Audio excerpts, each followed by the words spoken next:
Sa dinami-dami ng sasakyan sa daan, eto talaga umagaw ng pansin ko.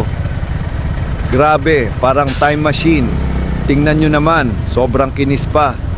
Iba talaga ang dating ng vintage cars kumpara sa mga kotse ngayon.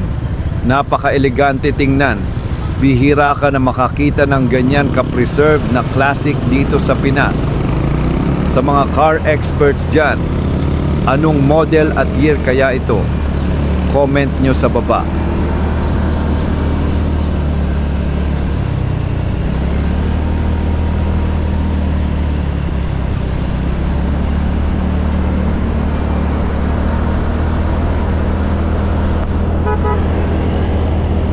Lupit bro, Cadillac.